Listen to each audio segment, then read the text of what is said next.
Vikrant, light आ रही है? Yes sir. अरे तो फिर तेरी आवाज नहीं आएगी। आ रही सर। साहिल कैसे आज तैयार क्या है हो क्या?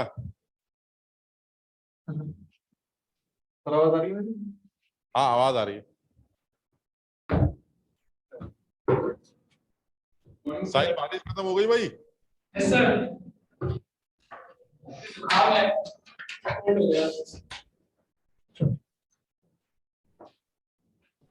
आज नोएडा में तो बच्चे कम दिख रहे हैं। वो वाले कहाँ गए जो जिनको परेशान करते थे, दीपिका और क्या था? नीट वाले नीट की क्लास में चले गए। कौन सी क्लास में? सर वो उनकी नीट का बैच स्टार्ट हो गया तो सर अपनी क्लासेस ले रहे हैं। अच्छा वो नीट के बच्चे हैं। कौन सी क्लास चल रही है? क्या सर? अभी कौन सी क्लास चल रही है उनकी? केमिस्ट्री चल रही है उनकी।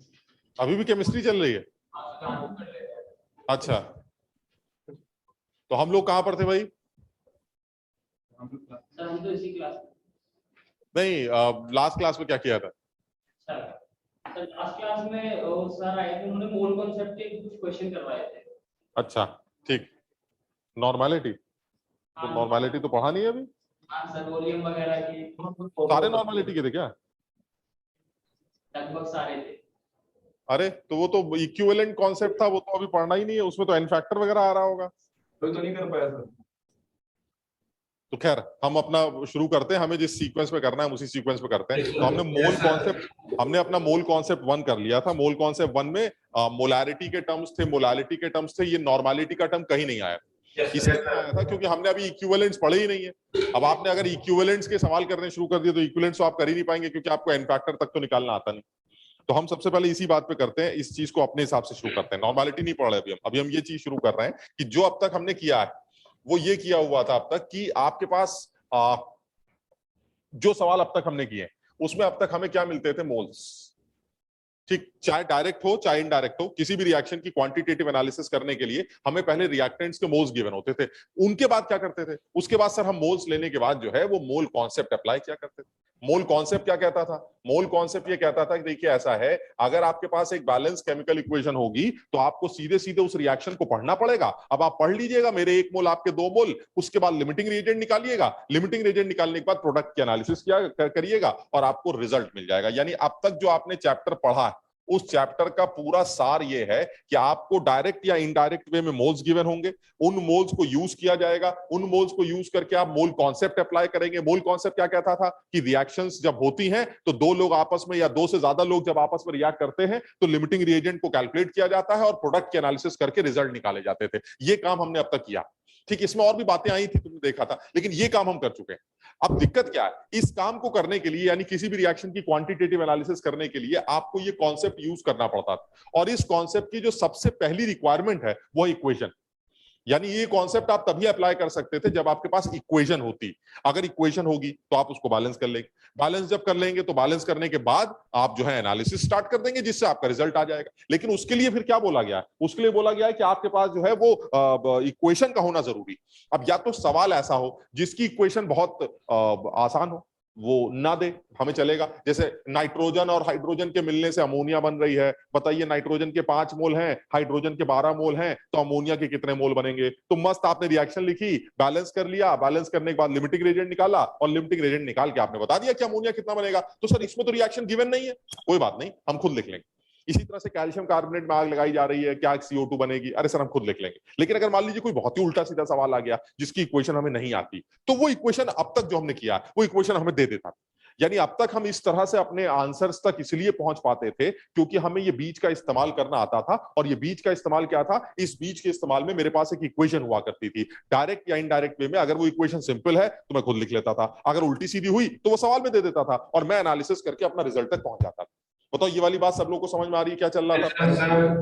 अब क्या गड़बड़? अब गड़बड़ ये सर आपने बताया था कि अगर इक्वेशन ना हो तो हमने कहा देखिए अगर इक्वेशन ना हो तो एक छोटा सा सहारा था। एक तुम्हें याद होगा लास्ट क्लास में POAC की कुछ बात की थी हमने, बात हुई थी POAC।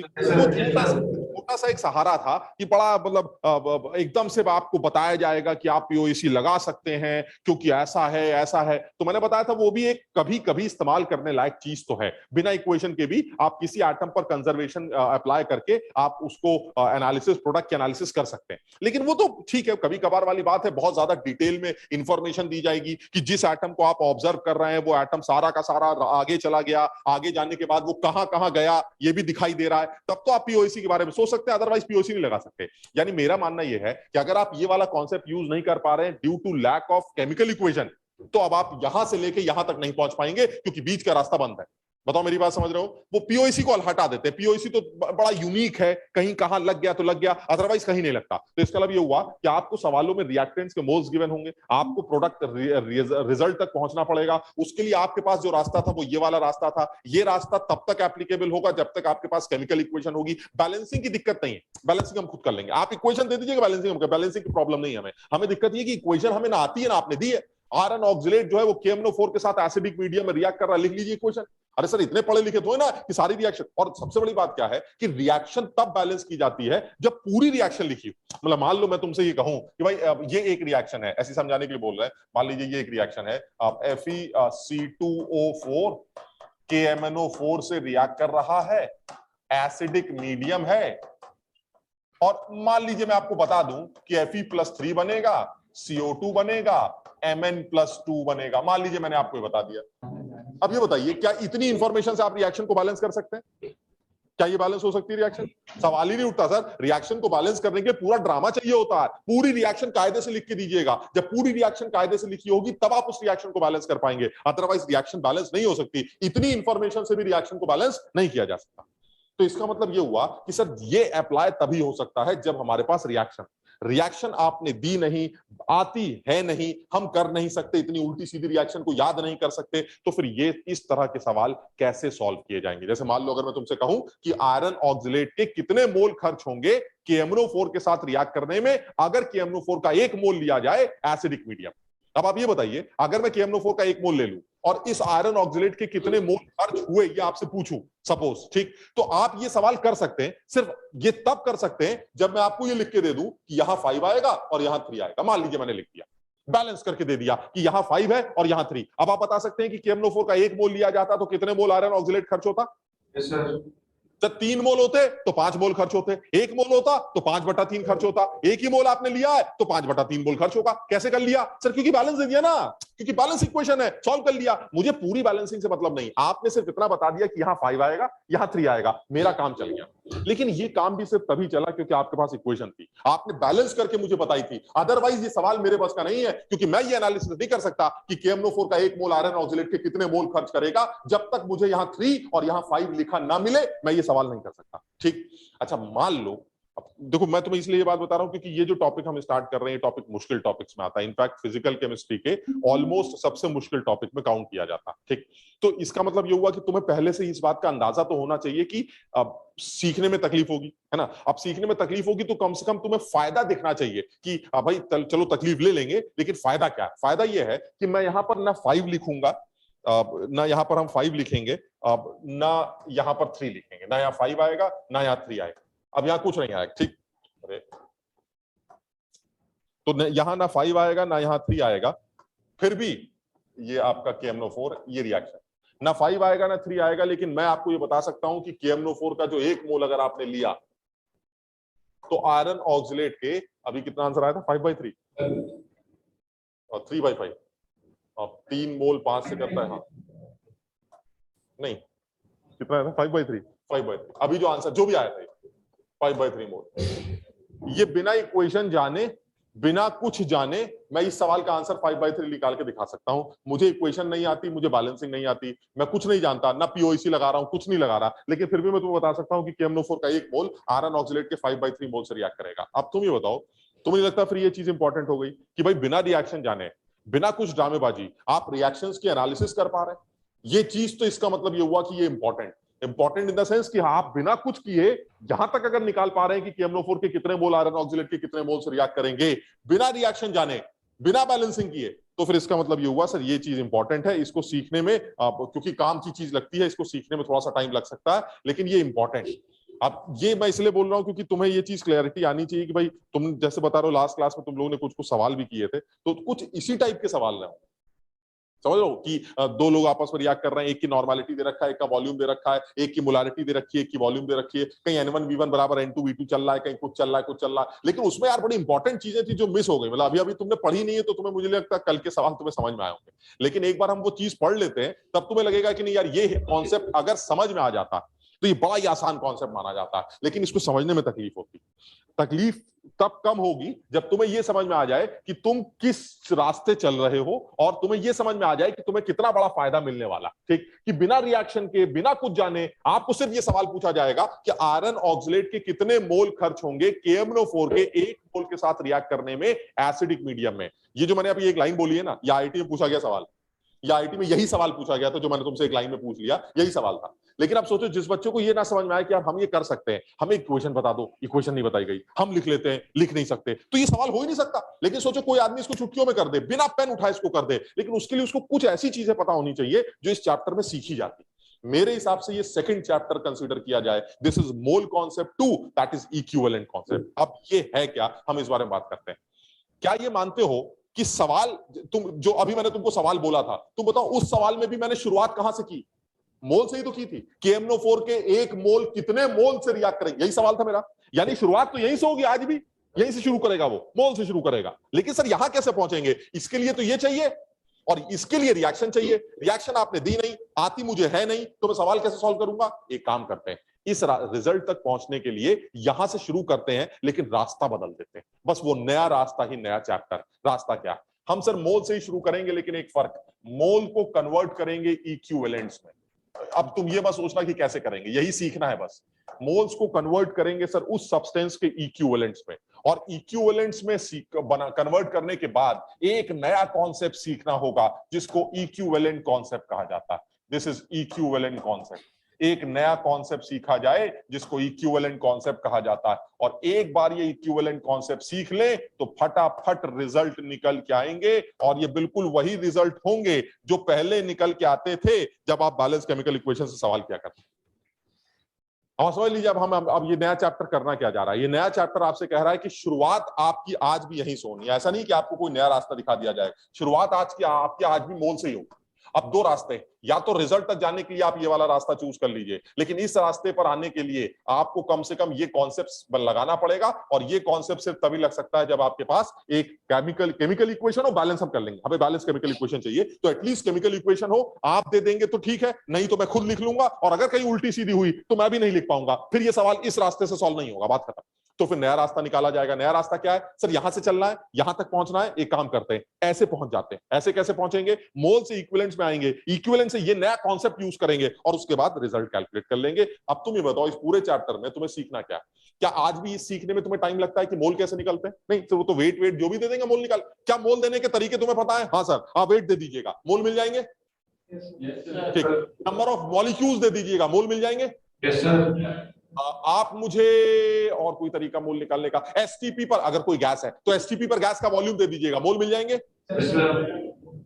आप मुझे किसी भी सोल्यूशन में सोल्यूशन की मोलारिटी और वॉल्यूम दे दीजिएगा, बताइए सोल्यूट के मोल मिल जाएंगे। Yes sir. आप मुझे किसी सोल्यूशन की मोलालिटी और सॉल्वेंट का वेट दे दीजिएगा, बताइए सोल्यूट के मोल मिल जाएंगे। ये सर इससे पहले वाला जो चैप्टर है ना, उसमें आपने कायदे सारी बातें बता रखी है। मोल निकालने के 36 तरीके होते हैं सर। हम सवाल को देख के अंदाजा लगा लेंगे, अच्छा ये वाला मेथड मोल, यानी मोल तो निकल आया सर, वो दिक्कत नहीं। दिक्कत ये आगे कैसे बढ़े। आगे बढ़ने के लिए ये खाई है सर, ये नहीं लगा सकते क्योंकि इक्वेशन नहीं है। अगर होती तो सर यही करते, ये सब बकवास नहीं पढ़ते। इतना कौन मेहनत करता सर? इक्वेशन लगाइए, हमारे 1 मोल आपके 2 मोल, आप लिमिटिंग रिएजेंट, हम एक्सेस रिएजेंट लीजिए, हमारे से आंसर आ गया, खत्म हो गया। ये तो बहुत बार कर चुके हैं, ये नहीं कर सकते। हमें रास्ता बदलना पड़ेगा। यानी ये निकालने में तकलीफ नहीं है, यहां से यहां आने में तकलीफ है। यानी इस चैप्टर का जो पहला काम सीखना है वो क्या सीखना है? इस चैप्टर का पहला काम सीखना है कि सब्सटेंसेस के जो मोल्स रिएक्शन में दिए गए, उन मोल्स को इक्विवेलेंट्स में कैसे कन्वर्ट किया जाता है। ये हमारा पहला काम। दूसरी बात, मान लीजिए ये निकालना सीख गए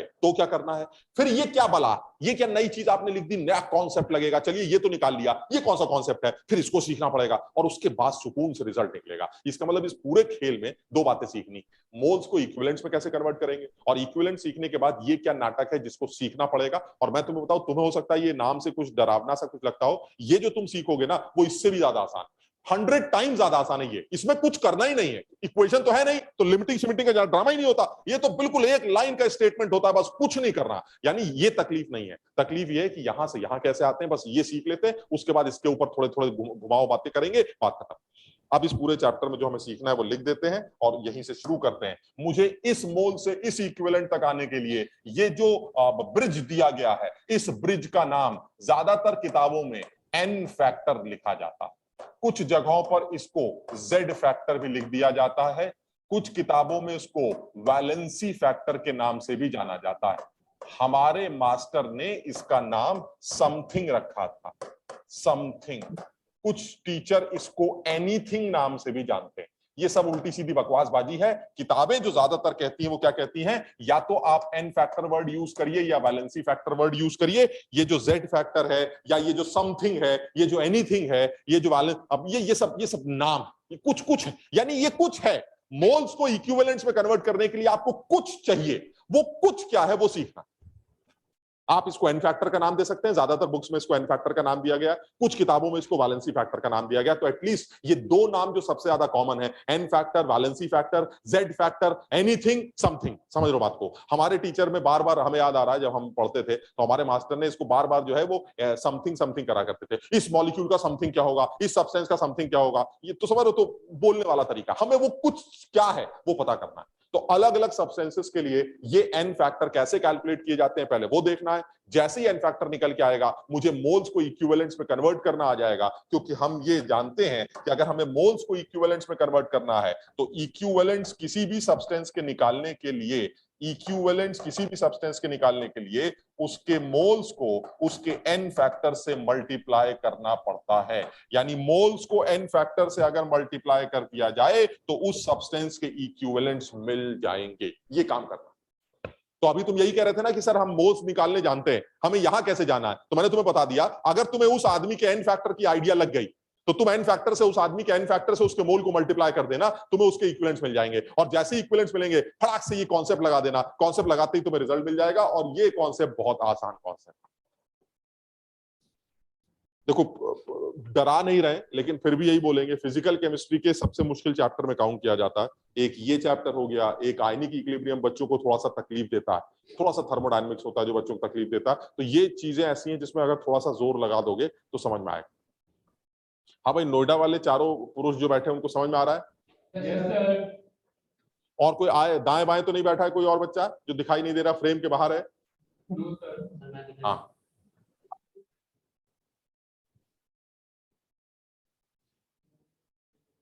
ठीक है, अब शुरू कर दें ये वाला काम। यस ठीक है, सर। अब शुरू करते हैं कि ये बताइए ये क्या बला है, ये एन फैक्टर निकाला कैसे जाएगा। चलिए अब इस बारे में थोड़ी सी बात करते हैं। एन फैक्टर निकालने के लिए 13वीं स्लाइड से लिखना शुरू कर दिए, 13वीं लगा के गया था वो।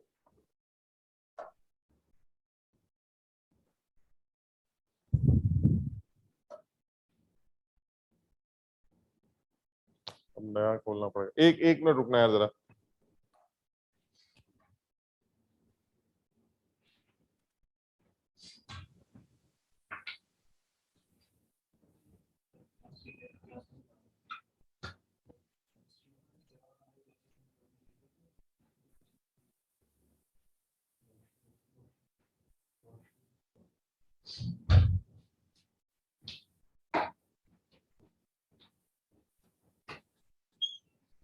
क्वेश्चन पे ठीक चल रही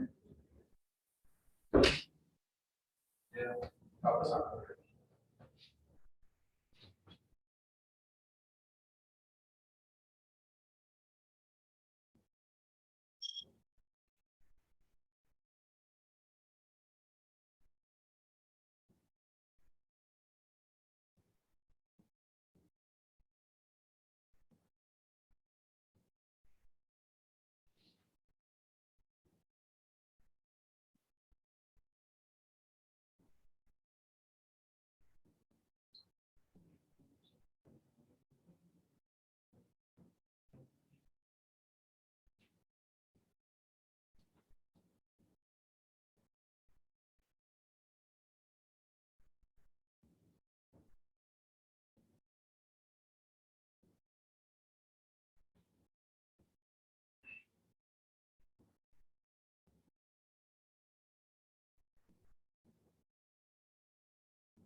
बोर्ड दिख रहा है बेटा?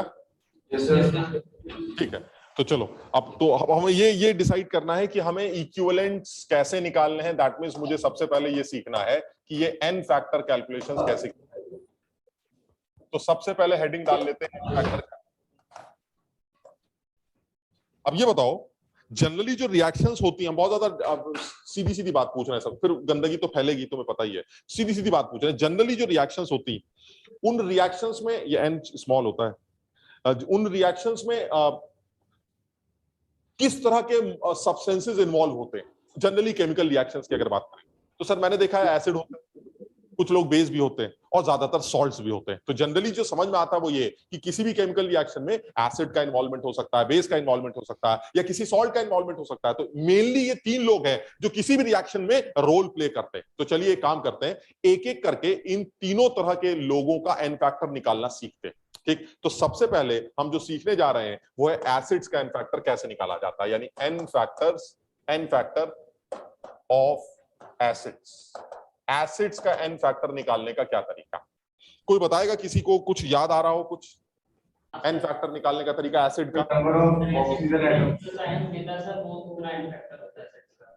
कितना कितना फिर से बोलो, क्या कह रहे हो? सर एक एसिड जिसमें H+ आयंस देता है एक मॉलिक्यूल, सर वो उसका एन फैक्टर होता है। मतलब जो एसिड्स की अगर एन फैक्टर की आप बात कर रहे हैं तो जो एसिड्स का एन फैक्टर होगा वो होगा number of replaceable H+ ions. यानी किसी भी एसिड के अंदर जितने भी रिप्लेसेबल H+ आयंस होंगे। जरा समझना बात को, इसमें दो बातें आ रही। दो बातें क्या आ रही हैं? दो बातें ये आ रही हैं कि सर मान लीजिए आप HCl की बात करें तो आपके हिसाब से बताइए HCl का एन फैक्टर किसी रिएक्शन में क्या होना चाहिए? तो इसमें तो कुछ दिमाग ही नहीं लगाना सर, HCl का एक ही H है, यही रिप्लेस हो सकता है किसी भी रिएक्शन में। इसका मतलब हुआ जब तुम्हारे पास H ही एक है तो ज्यादा से ज्यादा क्या रिप्लेस कर सकते हो? एक H रिप्लेस कर सकते हो। तो अगर तुमने अपना एक H रिप्लेस कर दिया तो तुम्हारा एन फैक्टर क्या निकल के आएगा? 1। लेकिन सर एक गड़बड़ है। गड़बड़ क्या है? मान लीजिए यही HCl ना होकर H2SO4 होता, तब क्या होता? तो अरे सर इसके पास दो रिप्लेसेबल हाइड्रोजन है, उसमें क्या सोच रहा है? और जब इसके पास दो रिप्लेसेबल हाइड्रोजन है तो इसका एन फैक्टर 2 होगा ना।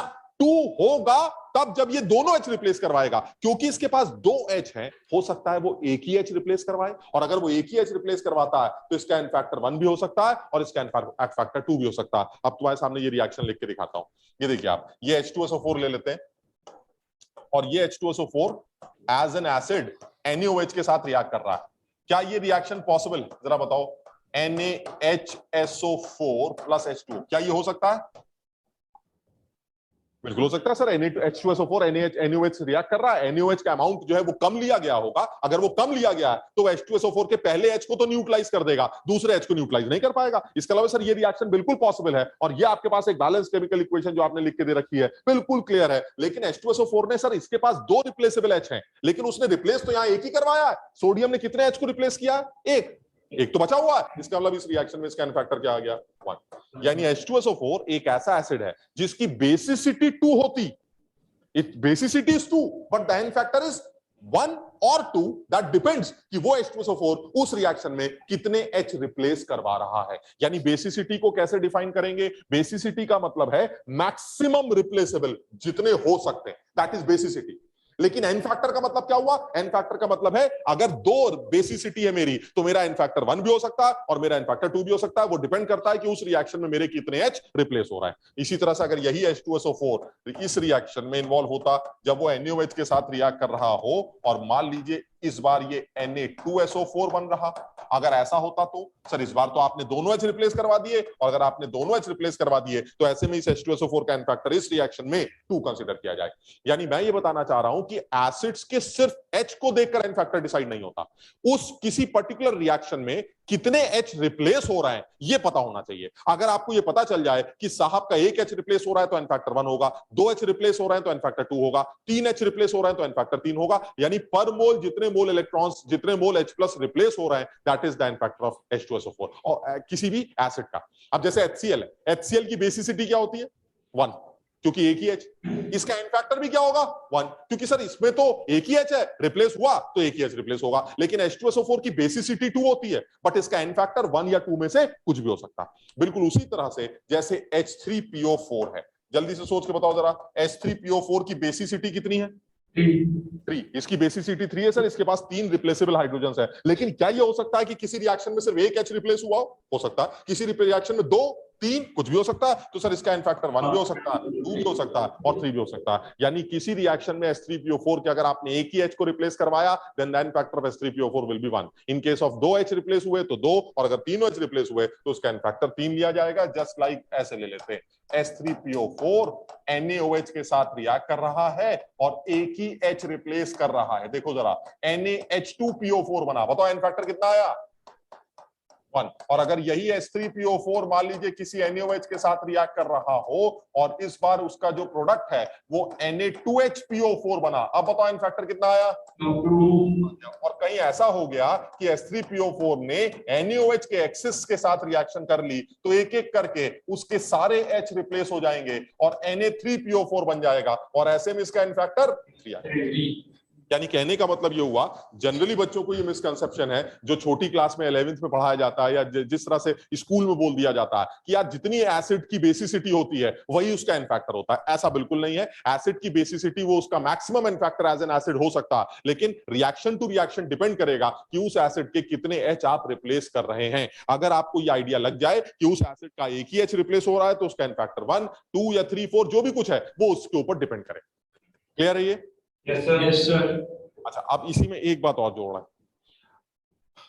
दूसरी बात इसी में ये है, ये हटा दे भाई इसको। Yes sir. ठीक, दूसरी बात इसके अंदर ये जोड़ना चाह रहे हैं कि ठीक है, आप जैसा कह रहे हो वैसा कुछ कुछ समझ में आ रही है बात, लेकिन एक चीज का और ध्यान देना चाहिए कि कुछ 1-2 लोग हैं जिनके अलग से एक्सेप्शंस याद रखने चाहिए। मतलब मेरा मानना है कि जैसे H3PO3, मुझे ये बात याद रखनी चाहिए कि H3PO3 तुम्हें इसकी बेसिसिटी कितनी दिखाई देती? 3। मुझे ऐसा लगता है कि this is a tri basic acid, so the n factor can be 1, 2, 3। लेकिन ऐसा है नहीं। H3PO3 is not a tri basic acid, it is a di basic acid. ये एक डाई बेसिक एसिड होता है, ये एक डाई बेसिक एसिड है। इसके पास सिर्फ 2 ही हाइड्रोजन ऐसे हैं जो रिप्लेस हो सकते हैं, जो एसिडिक है। क्यों? क्योंकि H3PO3 की जो स्ट्रक्चर है, अगर आप उसके स्ट्रक्चर के बारे में बात करें तो H3PO3 का जो स्ट्रक्चर है वो कुछ ऐसा, और इस स्ट्रक्चर को देखकर एक चीज एकदम साफ समझ में आती है कि जो हाइड्रोजन एसिडिक हो सकती है वो एक ये वाली हाइड्रोजन हो सकती है, एक ये वाली हाइड्रोजन हो सकती है। यानी जब आप इसको पानी में डालते हैं तो ये अपने 2 H को आयनाइज होने देता है। यानी H3PO3 फर्स्ट आयनाइजेशन शो करेगा किसी एक H के निकलने से, सेकेंड आयनाइजेशन शो करेगा किसी दूसरे H के निकलने से, लेकिन वो तीसरा आयनाइजेशन नहीं कर सकता। क्यों? क्योंकि जो हाइड्रोजन डायरेक्टली फास्फोरस से अटैच है वो एसिडिक नहीं। This hydrogen is not acidic. Why? Because the electronegativity difference of phosphorus and hydrogen is almost same. यानी हाइड्रोजन कौन सी एसिडिक होगी? जो इलेक्ट्रोनेगेटिव एलिमेंट से अटैच होगी, और इलेक्ट्रोनेगेटिव एलिमेंट से कौन अटैच है? ये वाली हाइड्रोजन। तो इसका मतलब this bond is polar, this bond is polar, but P H bond break नहीं करता। क्यों? क्योंकि ये बॉन्ड पोलैरिटी, इसकी पोलैरिटी बहुत कम। यानी कहने का मतलब ये हुआ कि इसके H3PO3 देखने से ट्राई बेसिक एसिड लग सकता है, लेकिन ये एक डाई बेसिक एसिड है। जो हाइड्रोजन डायरेक्टली फास्फोरस अटैच है, इट इज नॉट एसिडिक। यानी ये हाइड्रोजन एसिडिक नहीं, और अगर ये एसिडिक नहीं है तो ये लिबरेट नहीं हो सकती। इसका मतलब ये हुआ H3PO3 एक डाई बेसिक एसिड होगा जिसका एन फैक्टर 1 भी हो सकता है और 2 भी हो सकता है, इसमें कोई शक नहीं है। यानी ये अपना एक H भी हटवा सकता है, दोनों भी हटा सकता है, लेकिन तीसरा नहीं हट सकता क्योंकि तीसरा हमारा एसिडिक हाइड्रोजन नहीं। बिल्कुल इसी तरह से एक एक्सेप्शन और भी याद रख लेना चाहिए जिसको H3PO2 कहा जाता है। देखने से ऐसा लगता है कि ये ट्राई बेसिक एसिड है क्योंकि इसके पास 3 हाइड्रोजन है, actually it is a monobasic acid. ये एक मोनोबेसिक एसिड है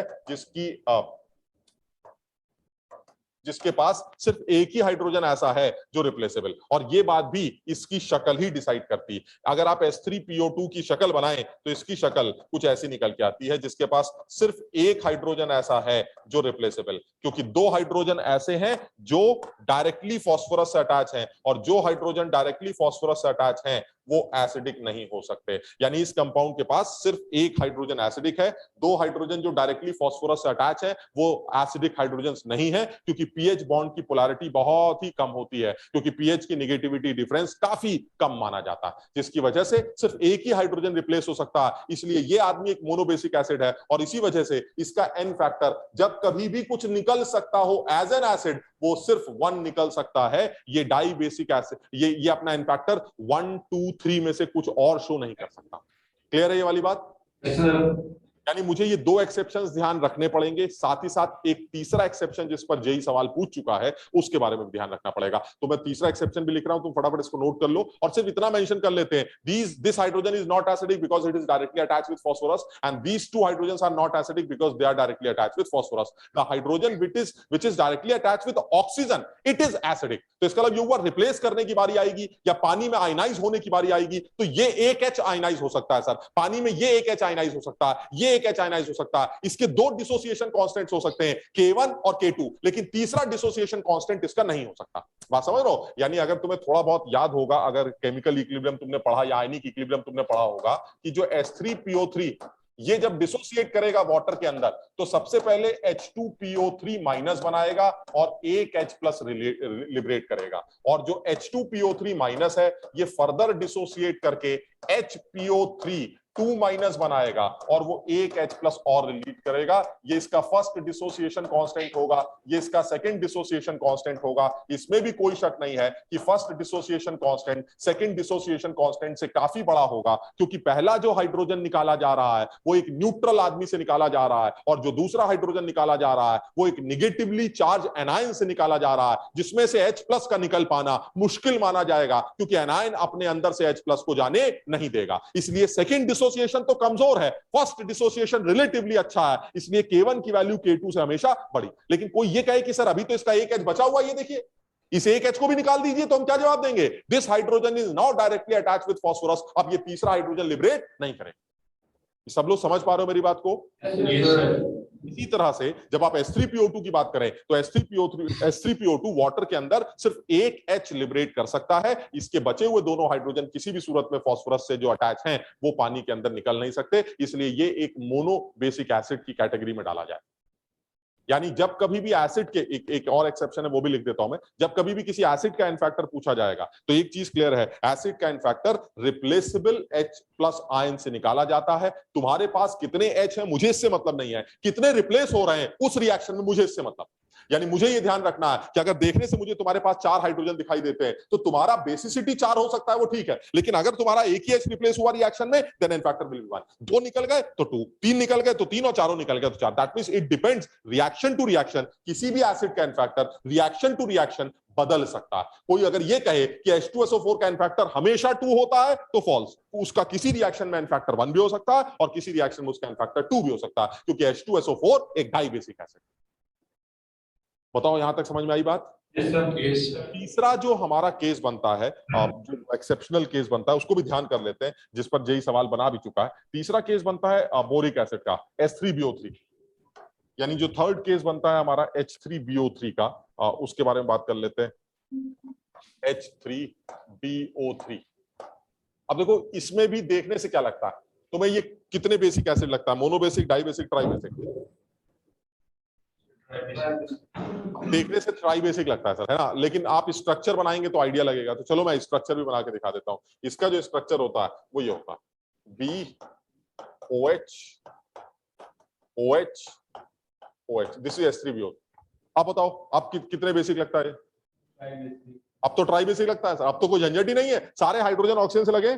जब सारे हाइड्रोजन ऑक्सीजन से लगे तो सर बॉन्ड पोलर होगा, बॉन्ड पोलर होगा तो पानी के अंदर डालेंगे तो ये टूटेगा, फटाफट तीनों H निकलने। यानी H3BO3 एक ट्राई बेसिक एसिड लगता है, लेकिन एक्चुअली बोला ये जाता है कि H3BO3, और ये जेई में सवाल पूछ चुका है, it is a mono basic acid.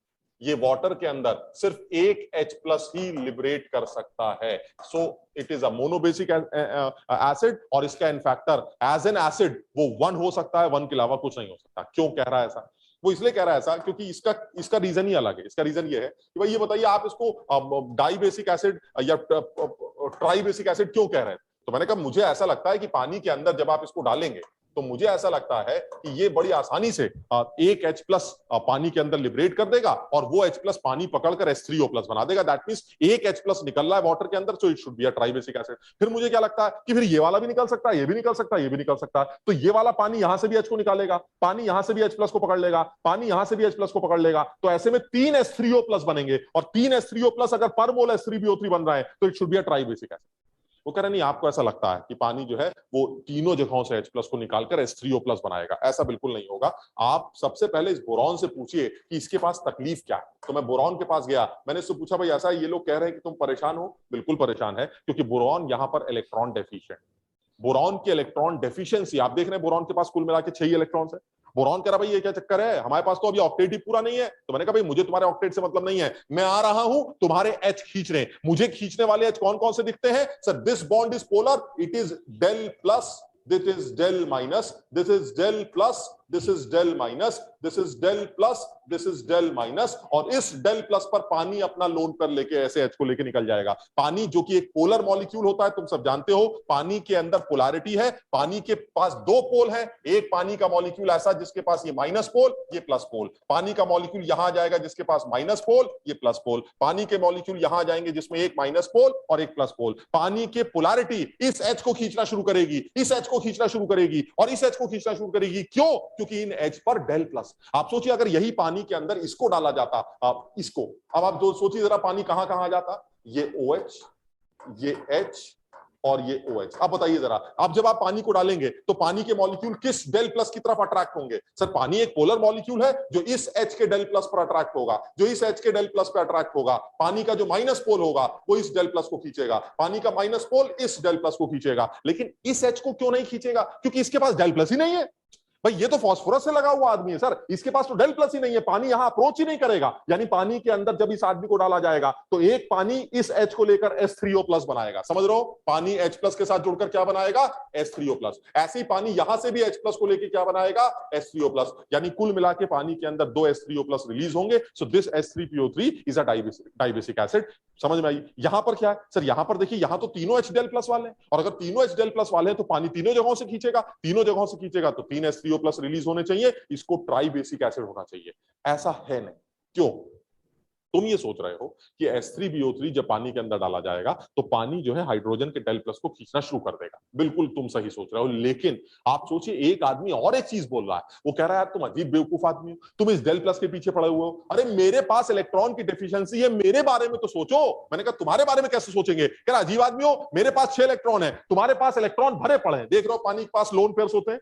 अगर यार तुम यार H को लेने के चक्कर में पड़े हो, तुम पहले मेरी डेफिशिएंसी को कंपनसेट कर दो, उसके बाद जो दिल करे करते रहे।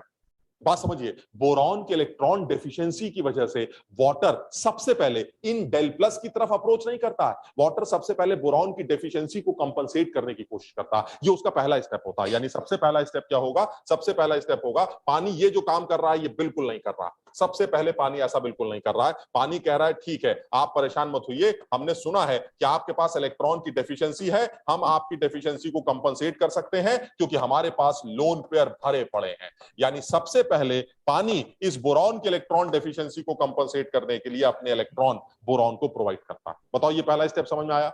Yes sir. और जैसे ही ये हरकत करेंगे तो बोरॉन को क्या लगेगा? बोरॉन को लगेगा यार ये चलो ठीक है भाई, ये इलेक्ट्रॉन अगर मेरे पास आ गए तो कम से कम मेरा ऑक्टेट पूरा हो जाएगा। लेकिन ये जरूर है कि बोरॉन ने अगर एक्स्ट्रा इलेक्ट्रॉन पेयर एक्सेप्ट किया तो 2-3 OH तो बोरॉन के पास पहले से थे, एक पानी और जाके जुड़ जाएगा क्योंकि ऑक्सीजन ने, पानी के ऑक्सीजन ने इलेक्ट्रॉन दिए हैं तो ऑक्सीजन पर पॉजिटिव चार्ज आ जाएगा, और वो इलेक्ट्रॉन क्योंकि बोरॉन ने लिए हैं तो बोरॉन पर नेगेटिव चार्ज आ जाएगा। ये 3 H तो उसके पास OH पहले से थे, एक पानी और जाके जुड़ गया। बताओ यहां तक ठीक है? Yes sir. तुम्हें दिख रहा है बोरॉन अब संतुष्ट है, एटलीस्ट उसका ऑक्टेट पूरा हो गया।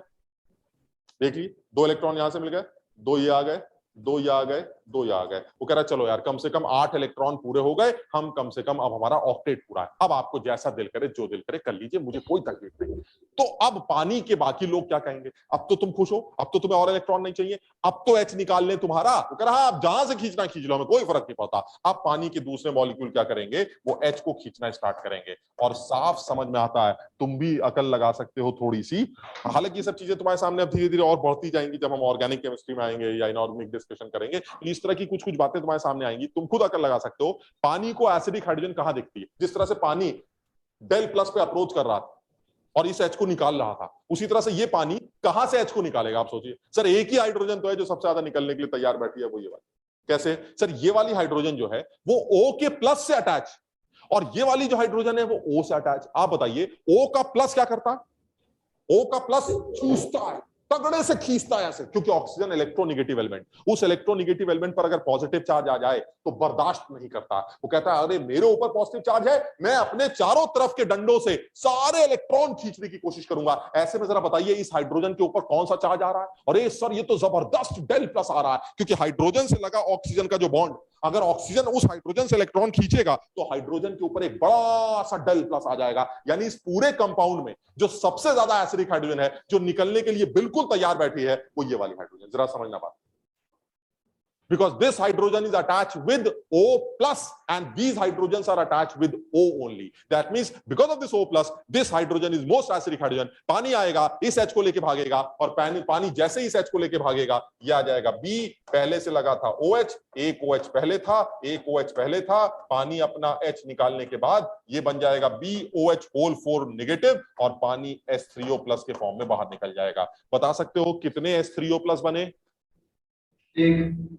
जबकि लग क्या रहा था कि तीन H बन जाएंगे, तीनों H निकल जाएंगे, पानी लेके भागेगा, 3 H3O प्लस बनाएगा, ट्राई बेसिक एसिड होगा। जबकि एक्चुअली एक्वस मीडियम में जब H3BO3 की बेसिसिटी चेक की जाती है तो ऐसे में सिर्फ एक H3O प्लस फॉर्म करता है। पर मोल H3BO3 you have only 1 mole of H3O plus. So ultimately H3BO3 देखने से ट्राई बेसिक लग सकता है, but actually it is a monobasic acid. और मजे की बात इससे भी अच्छी क्या है?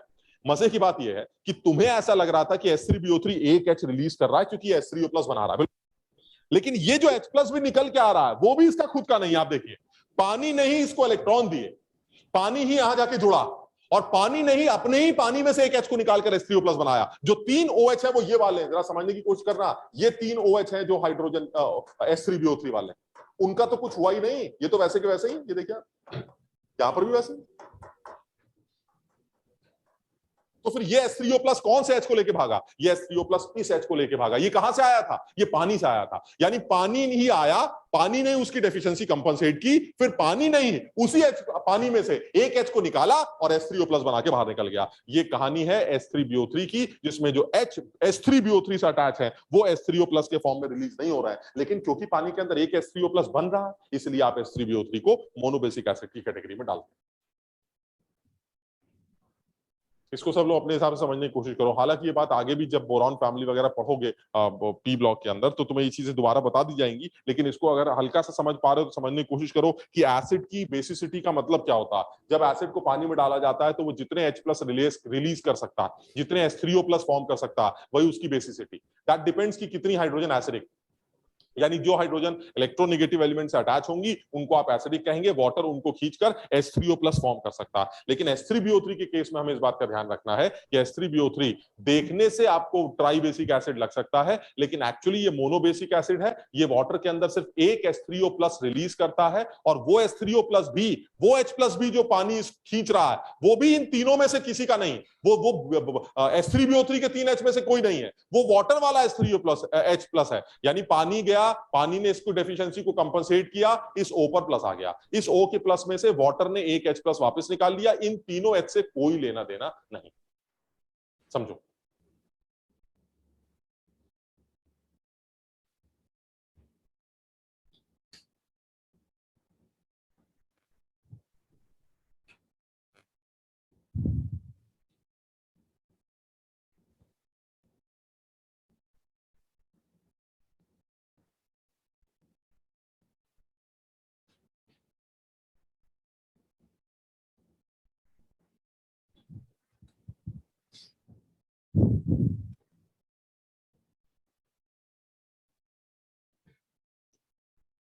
समझ में आ गया निहारिका? ठीक है बेटा? Yes sir. तो ये कम से कम 3 एक्सेप्शंस जो है हमें ध्यान रखने चाहिए। अब देख लो, तुम्हें अगर ये तीनों बातें समझ में आ गई हैं और तुम्हें ये समझ में आ गया है कि एसिड का इम्पैक्टर का क्या मतलब है, तो मैं तुमसे एक छोटा सा सवाल पूछूंगा, तुम मुझे जवाब देना बहुत सोच के एकदम। HCl का इम्पैक्टर हमेशा 1 होता है, ट्रू और फॉल्स? मतलब अगर यही सवाल ऐसा होता कि H2SO4 का इम्पैक्टर हमेशा 2 होता है तो क्या लिखते? क्योंकि सर 1 भी हो सकता है, 2 भी हो सकता है, क्योंकि उसके पास 2 हाइड्रोजन रिप्लेसेबल है, तो हो सकता है किसी रिएक्शन में NaOH कम हुआ तो एक ही H निकाल पाएगा, ज्यादा हुआ तो दोनों निकाल लेगा। ठीक, यही सोच के मैं सवाल पूछ रहा हूं, HCl का इम्पैक्टर हमेशा 1 होता है, ये सही है गलत? भाई देखने से तो सही लग रहा है, क्योंकि सर HCl तो एक ही H रखता है, भाई निकलेगा तो एक ही निकलेगा ना, ऐसा तो नहीं सर इसके दो निकल सकते हैं, हो सकता है एक ही निकले, भाई इसके एक ही है, एक ही निकलेगा, तो HCl का फैक्टर क्या होता है, हमेशा 1। ये स्टेटमेंट गलत, क्यों गलत? ऐसे हो सकता है कि एक भी ना निकले कभी कभी। नहीं, अब ये हमें नहीं पता, हम तो भाई एक भी ना निकले फिर तो कर क्या रहा है, फिर कर क्या रहा है वो?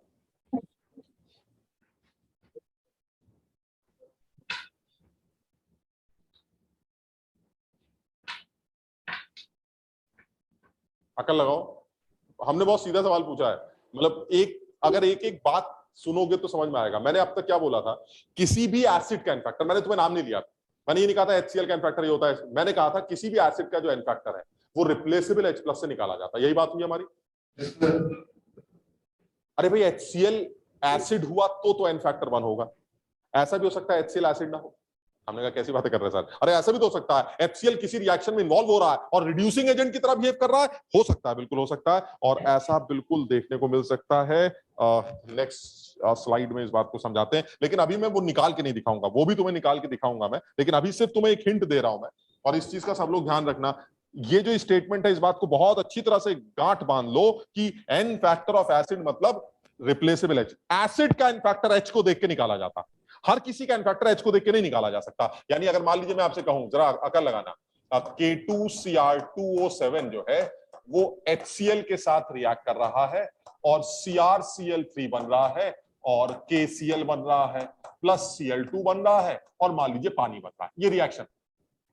अब मैं आपसे ये पूछूं कि जरा ये बताइए HCl का इनफैक्टर क्या है, तो जो ज्यादातर बच्चे हैं वो यही लिख के आते हैं कि HCl का जो इनफैक्टर है वो 1 निकाला जाएगा। सर इसमें कोई सोचने की जरूरत नहीं है, बिकॉज HCl एक एसिड होता है और एसिड का इनफैक्टर रिप्लेसेबल H से निकाला जाता है। बिल्कुल सही लाइन तुमने बोली है, एसिड का इनफैक्टर रिप्लेसेबल H से निकाला जाता है, लेकिन अगर मैं एसिड ना हूं तो हाँ, तो हमें नहीं पता फिर कैसे निकाला जाता है, हमने पढ़ा ही नहीं अभी, हमने सिर्फ एसिड का इनफैक्टर निकालने सीखे।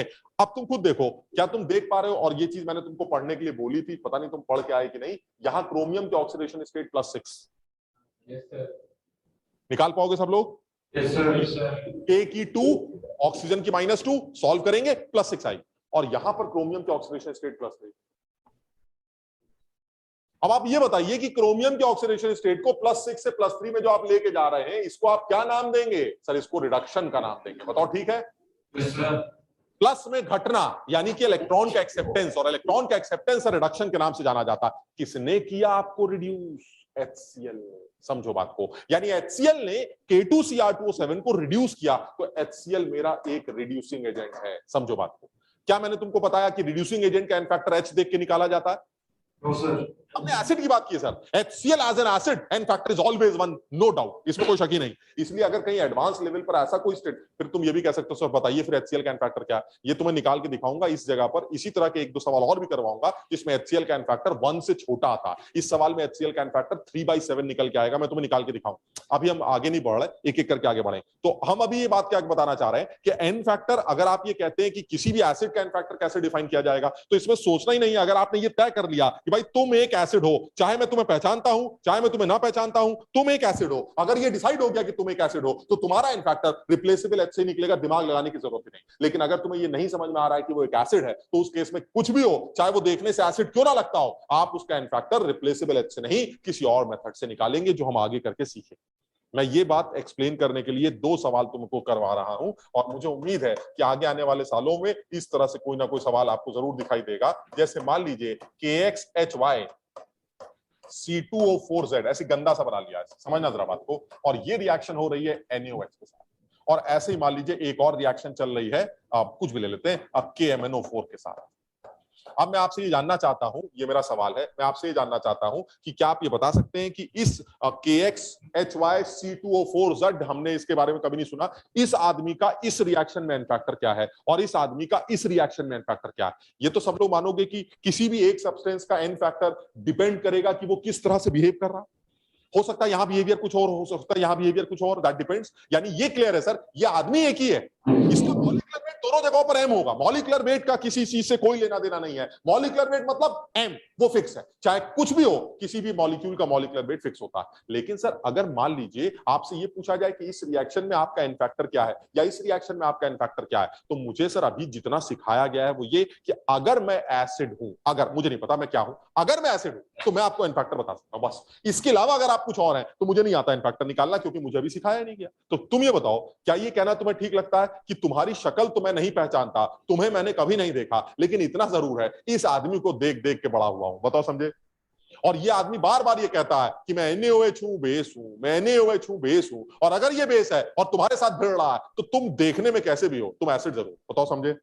यानी फर्स्ट रिएक्शन में मैं तुम्हें भले ही ना पहचानता हूं, लेकिन इस आदमी को पहचानता हूं और मैं जानता हूं ये आदमी तुमसे अगर भिड़ रहा है तो ये बेस है, तुम एसिड जरूर हो। तुम कैसे हो मुझे मतलब नहीं है, और अगर तुम एसिड हो तो तुम्हारे पास जितने भी हाइड्रोजन मुझे दिखाई देते हैं वो सारे के सारे हाइड्रोजन रिप्लेसेबल मान लूं तो तुम्हारा एन फैक्टर वाई निकल के आएगा। बताओ, समझे बात को?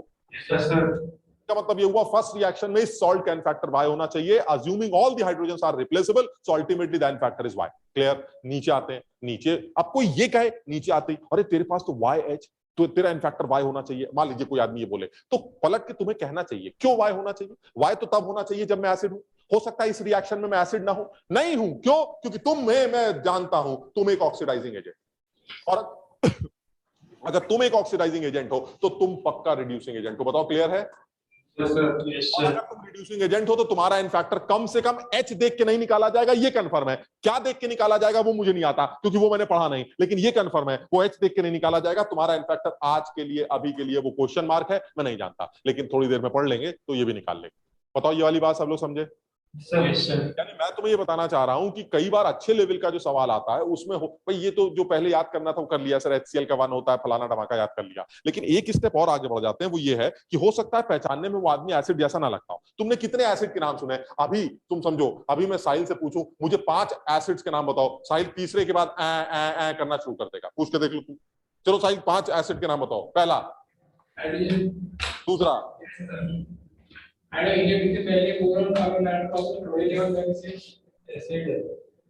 क्या बोल लो बे? तो बात समझ रहा हूँ क्या कहना चाह रहा है? मतलब सर हम कितने एसिड याद करके जाते हैं, हमने देखे ही कितने। सर HCl सुना है, एक H2SO4 हो गया, HNO3 हो गया, अब H3PO4 वाज दिखा दिया, चलिए याद। सर ऐसा थोड़ा है दुनिया भर के सारे एसिड याद कर रखे। तो कभी कभी ऐसा कुछ दिख जाएगा तो हम पहचानें कैसे कि तुम एसिड हो? तुम इसको नहीं पहचानते लेकिन इसको पहचानते हो तो भी आइडिया लग जाएगा। यानी इससे ये आइडिया लग गया कि तुम एसिड हो। और अगर तुम एसिड हो तो सर मैंने तो दिमाग ही नहीं लगा रखा है, एक लाइन याद कर रखी है, किसी भी एसिड का इम्पैक्ट फैक्टर रिप्लेसेबल एच से निकाला जाता है। मैं हाइड्रोजन ढूंढ कर आपका इम्पैक्टर बता दूंगा, चाहे मैं आपको पहचानता हूं चाहे ना पहचानता हूं। हाँ, ये भी क्लियर है कि उसी हाइड्रोजन को देखकर नीचे आपका इन्फैक्टर डिसाइड नहीं करूंगा, क्योंकि नीचे आपका बिहेवियर एसिड का नहीं है, क्योंकि नीचे आप ऑक्सीडाइजिंग एजेंट से रिएक्ट कर रहे हैं, तो आप पक्का एक रिड्यूसिंग एजेंट होंगे, और रिड्यूसिंग एजेंट का इन्फैक्टर के बारे में आपने अभी अभी कुछ नहीं बताया। बताओ, यहां तक क्लियर है? बिल्कुल इसी तरह से मान लीजिए एक सवाल और तुमको पूछता हूं मैं, तो अब वो तुम अपने आप भी कर सकते हो, तुम्हें आइडिया लग जाएगा। जैसे मान लीजिए ये कहा जाए कि जरा बताइए इस आदमी का इन्फैक्टर क्या होगा। अब तुम ये भी कह सकते हो सर इस आदमी के बारे में तो कभी सुना नहीं, कोई बात नहीं, अब ऐसे सवाल ले लेते हैं। अब KHC2O4 dot H2C2O4 dot NH2O, मान लीजिए ये। अब आप बताइए जरा, ये आदमी अगर NaOH से रिएक्ट करे और ये आदमी अगर KMnO4 से रिएक्ट करे, तो इन दोनों रिएक्शंस में इसका इन्फैक्टर क्या होना चाहिए? अब तुमने इस आदमी के बारे में कभी सुना तो ना, ये तो जानना पहचाना आदमी नहीं, लेकिन इतना तो जानना पहचाना है ना, इस रिएक्शन में ये आदमी एक एसिड और इस रिएक्शन में ये आदमी एक रिड्यूसिंग एजेंट, ये तो समझ में आता है। तो सर कम से कम इधर का ना सही, इधर का इन्फैक्टर तो निकाल ही सकता हूं। एज एन एसिड तुम्हारा इन्फैक्टर रिप्लेसेबल एच से निकाला जाएगा, और साफ समझ में आता है एक हाइड्रोजन तुम्हारा ये है जो रिप्लेस हो सकता है, जो दिखाई देता है। यानी एक हाइड्रोजन हमें जो समझ में आता है वो ये आता है जो यहां से निकल सकता है, और 2 हाइड्रोजन ये है जो यहां से निकल सकते हैं। This is water of crystallization, जब NaOH के डालो घुल जाए, ये थोड़ा हाइड्रोजन दे देगा, ठीक? तो यानी ये तो घुल गया, ये तो पानी है। इसके अलावा अल्टीमेटली कितनी एच रिप्लेस हो सकती है? सर एक एच यहां से निकल सकता है, 2 एच यहां से निकल सकते हैं। यानी इस रिएक्शन में तुम्हारा इन्फैक्टर 3 हो सकता है। इस रिएक्शन में तुम्हारा इन्फैक्टर हम नहीं जानते, क्योंकि हमें रिड्यूसिंग एजेंट्स या ऑक्सीडाइजिंग एजेंट्स के इन्फैक्टर निकालने नहीं आते। क्लियर है ये वाली बात? किसी को इतनी बातों में कुछ पूछना है? विनय ठीक है बेटा? Yes sir. लेट जाओ विनय, लेट जाओ।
आ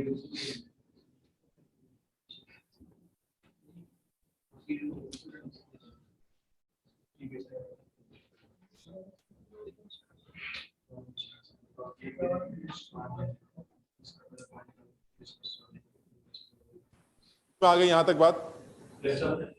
ठीक, यानी आप जितना अभी सीखा है वो सिर्फ ये सीखा है कि किसी भी एसिड का एन फैक्टर, एसिड अगर वो एसिड है तो उसका एन फैक्टर रिप्लेसेबल एच से निकाला जाएगा, अगर आप एसिड नहीं है तो हमें नहीं पता कैसे निकाला जाएगा।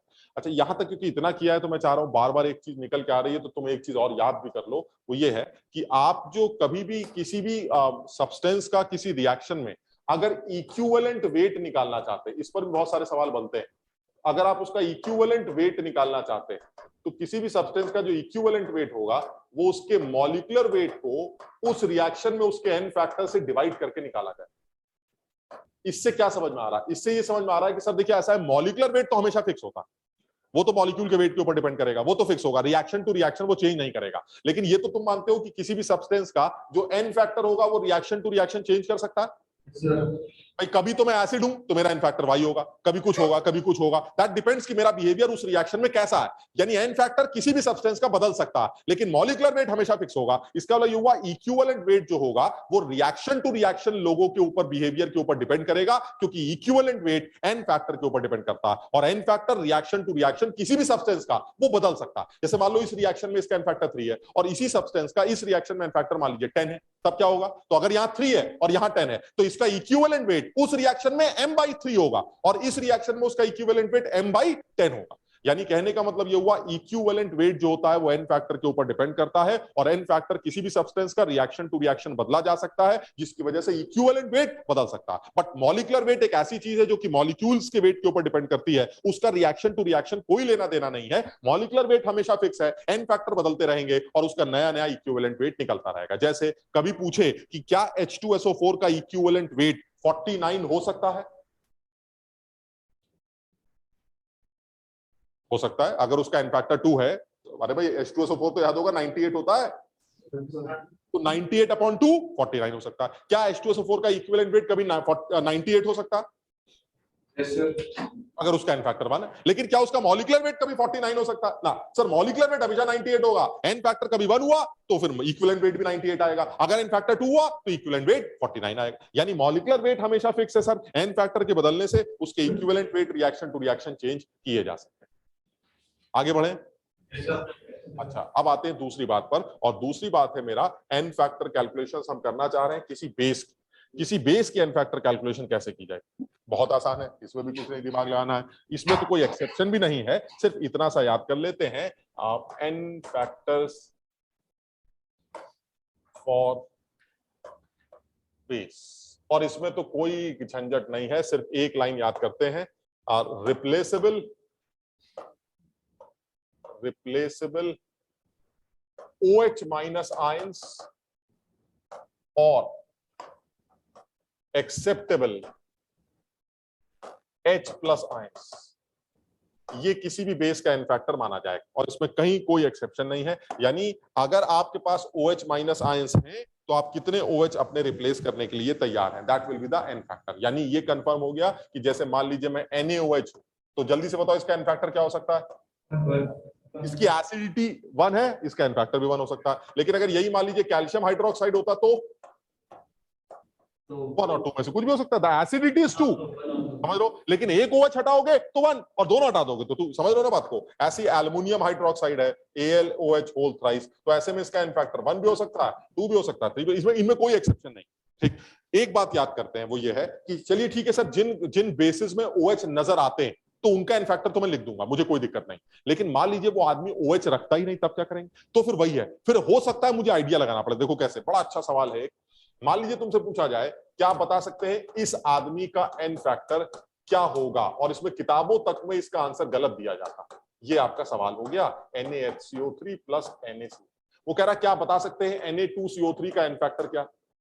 तो जो खोखले लोग हैं वो क्या कहते हैं कि जो Na2CO3 है दिस इज अ सॉल्ट, ये तो दुनिया जानती है सॉल्ट, और सॉल्ट का एन फैक्टर जो है वही बकवास बातें कि सर कैटायनिक और एनायनिक चार्ज से निकलता। मैं अभी सॉल्ट का निकालना सिखाऊंगा। मान लीजिए उनको ये याद है और मैं भी ये बात बोलूंगा अभी कि कैटायनिक एनायनिक चार्ज से सॉल्ट का एन फैक्टर डिसाइड किया जाता है। Now the cationic charge is +2, anionic charge is -2, carbonate ion -2, ठीक, तो the n factor should be 2, ठीक। लेकिन तुम ये बताओ, ये किसने कह दिया कि ये सॉल्ट है? अरे भाई, जो आदमी HCl से रिएक्ट कर रहा है वो आदमी पक्का बेस है। सर हमने तो नहीं देखा, देखने से कुछ नहीं होता। आज इस आदमी का बिहेवियर बेसिक बिहेवियर है, क्यों? क्योंकि वो HCl से रिएक्ट कर रहा है, और अगर ये HCl से रिएक्ट कर रहा है तो ये बेस होगा। तो ठीक है, किसी भी बेस का एन फैक्टर कैसे निकाला जाता है? सर जितने OH तुमने फेंके वही आपका एन फैक्टर है। OH तो है ही नहीं तो फेंकेंगे क्या? तो ऐसे में सर जितने H आपने लिए वो आपका एन फैक्टर। क्लियर है?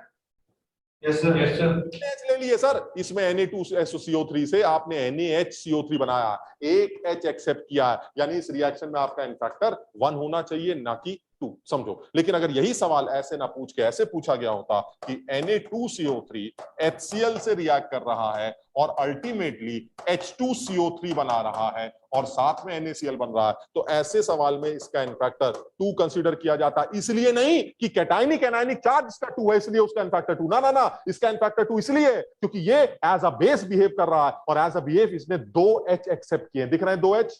तो n factor is 2 because of it accepts 2 H plus ion. समझो, यानी मैं ये बताना चाह रहा हूं कि ऐसा पॉसिबल है कि एक आदमी एक बेसिक बिहेवियर शो कर रहा है लेकिन उसके पास OH माइनस नहीं है, तो ऐसे में उसका एन फैक्टर डिसाइड कौन करेगा? तो ऐसे में उसका एन फैक्टर डिसाइड करेगा कि उसने उस रिएक्शन में कितने H प्लस एक्सेप्ट किए। हाँ, अगर आपको ऐसा लगता है कि तुम्हें दिखाई दे रहा है कि कितने OH माइनस आयंस हैं, तो आप अकॉर्डिंगली उसकी एसिडिटी को देखकर उस रिएक्शन में रिप्लेस होने वाले OH माइनस को देखकर आप उसका एन फैक्टर डिसाइड कर सकते हैं। इसमें कोई एक्सेप्शंस नहीं, इस बेसिक एन फैक्टर में, बेस के एन फैक्टर्स में कोई एक्सेप्शन नहीं।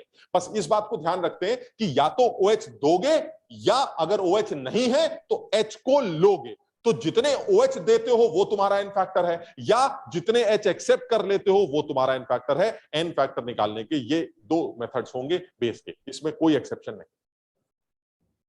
यानी कोई पूछे कि एल्युमिनियम हाइड्रोक्साइड का इक्विवेलेंट वेट उसके मॉलिक्यूलर वेट के बराबर होगा, ट्रू और फॉल्स? नहीं, आप एल्युमिनियम हाइड्रोक्साइड का इक्विवेलेंट वेट हमेशा उसके मॉलिक्यूलर वेट के बराबर होगा, फॉल्स। वो उसके मॉलिक्यूलर वेट के बराबर कभी भी हो सकता है क्या? हो सकता, जब उसका एन फैक्टर 1 हो। अभी तो बात हुई थी, जब उसका एन फैक्टर 2 होगा तो उसका equivalent weight molecular weight by 2 होगा, और जब उसका एन फैक्टर 3 होगा तो उसका equivalent weight molecular weight by 3 होगा। दैट डिपेंड्स कि वो किस तरह से बिहेव कर रहा है, कितने OH रिप्लेस करवा रहा है। लेकिन एक चीज क्लियर है कि रिप्लेसेबल OH को देखकर किसी बेस का एन फैक्टर निकाला जाएगा तब जब OH हो। अगर OH नहीं है तो अगर तुम पहचान ले गए कि ये आदमी बेसिक बिहेवियर शो करता है क्योंकि HCl से रिएक्ट कर रहा है, तो ऐसे में अगर तुम्हारे पास OH ना भी हुए तो जितने H तुम एक्सेप्ट कर रहे हो वो तुम्हारा एन फैक्टर डिसाइड करेगा। So the first reaction Na2CO3 का एन फैक्टर 1 है। It is not because this is a salt वगैरह वगैरह, it is a base and base accepts 1 H plus, so ultimately the n factor is 1। Na2CO3 का नीचे N factor 2 है क्योंकि वो 2 H को एक्सेप्ट कर रहा है, और 2 H को एक्सेप्ट करने का मतलब उसका n factor as a base 2 consider किया। यहां तक समझ पाए बात? ठीक, अब हम आते हैं काम की बात पर जिससे हमें शुरुआत करनी चाहिए थी, and that is n factor calculation for salts. Salts के एन फैक्टर कैसे कैलकुलेट किए जाएंगे, जरा इसके बारे में बात करते हैं। लेकिन अब इसके लिए फिर वही वाली बात आती है कि तुम लोगों ने अगर थोड़ा बहुत वो पढ़ा है जो तुमको पढ़ने के लिए कहा गया था, तो तुम्हें समझ में आएगा। जिन्होंने नहीं पढ़ा है वो आज घर में जाके जरूर पढ़ लें, जिसमें मैंने बताया था कि ऑक्सीडेशन स्टेट वगैरह कैसे निकलती है, कुछ कुछ कॉमन कॉमन सी बातें तुम्हें बताई गई थी, उनको तुम्हें ध्यान रखना है। ठीक, तो वो हमारे सामने आती रहेंगी, वो रिवाइज भी होती रहेंगी तुम्हारे पास। तो यहां पर लिख लेते हैं n factor for salts. Salts के लिए एन फैक्टर कैसे निकाला जाए? अब देखो, इसमें ना मैं अपनी हिसाब से बात करता हूं। मैं सॉल्ट्स के एन फैक्टर निकालने की अलग अलग कैटेगरीज बनाता हूं। एनसीईआरटी जो कहती है वो सिर्फ फर्स्ट कैटेगरी को डिस्कस करती है, और तुम्हें पता है कि सिर्फ फर्स्ट कैटेगरी को लेकर तो इवन मेंस में भी सवाल नहीं बनते। मेंस में भी वो एक आध कैटेगरी तो ऊपर उठता ही, और एडवांस लेवल पर तो वो थोड़ा और आगे भी जा सकता है। तो हम एटलीस्ट सारी बातें करेंगे। फर्स्ट कैटेगरी सॉल्ट्स की बात कर रहे हैं। फर्स्ट कैटेगरी का सॉल्ट कौन सा सॉल्ट होगा जिसके एन फैक्टर की आप बात करने जा रहे हैं? फर्स्ट कैटेगरी का सॉल्ट वो सॉल्ट होगा जिसमें थ्रू आउट द रिएक्शन उस सॉल्ट के किसी भी एटम के ऑक्सीडेशन स्टेट चेंज नहीं हो रहे थ्रू आउट द रिएक्शन। यानी फर्स्ट कैटेगरी ले लेते हैं in which there is no change in the oxidation state of any atom of the salt during the reaction.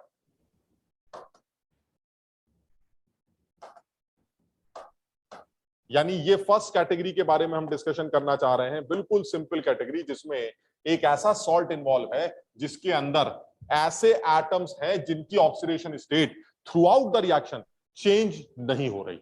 अगर आप पहचान गए कि आपका सॉल्ट इस कैटेगरी को बिलोंग करता है, मैं बताऊंगा कैसे। अगर आपने पहचान लिया कि अरे ये तो मेरी फर्स्ट कैटेगरी को बिलोंग करने वाला सॉल्ट है, तो आंख बंद करके आप लिख सकते हैं ऐसे सॉल्ट्स का जो एन फैक्टर होता है वो टोटल कैटायनिक और टोटल एनायनिक चार्ज से निकाला जाता है।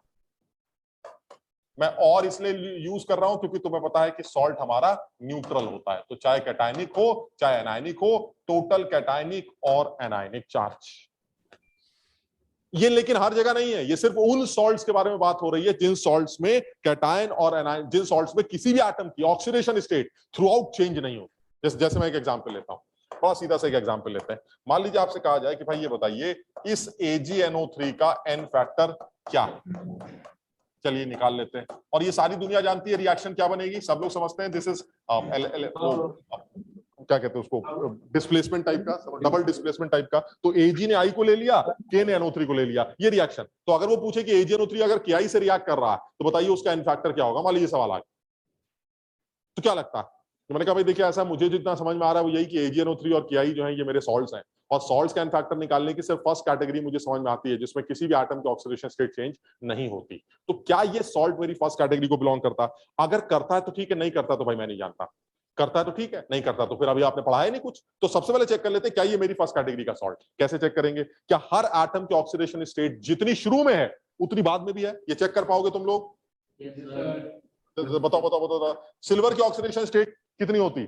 हमेशा ही +1 होती है। Silver is always +1। और नहीं तो तुम ये भी जानते हो nitrate ion is negatively charge, NO3 minus, तो Ag विल बी +1। बताओ समझे बात को? अच्छा इधर आते हैं, नाइट्रेट के अंदर नाइट्रोजन की ऑक्सीडेशन स्टेट +5 और ऑक्सीजन -2। कर पाओगे ये वाली बात? करके देख लेते ना। NO3 को देखते ही तुमने NO3 को बाहर निकाल लिया, क्या होता है NO3? NO3 minus. याद है सबको नाइट्रेट आयन? अब बताइए जरा नाइट्रोजन की ऑक्सीडेशन स्टेट कितनी होगी? सर नाइट्रोजन को X मान लेते हैं, ऑक्सीजन का -2 के हिसाब से -6 हो जाएगा, नेट चार्ज -1 है, X की वैल्यू +5 आ जाएगी। ये देखिए सर, यानी नाइट्रेट आयन के अंदर नाइट्रोजन की ऑक्सीडेशन स्टेट +5 है और ऑक्सीजन से जनरली -2 होता है। इधर आते हैं, पोटेशियम के बारे में तो बात ही मत करिएगा, पोटेशियम की ऑक्सीडेशन स्टेट +1 होती है हमेशा, बिल्कुल। इसमें कहीं कुछ, इस बार का नीट का पेपर हुआ था, अभी कब हम लोगों ने सोल्यूशन डाले थे, संडे को, इसी अभी परसों सर आवाज नहीं आ रही है।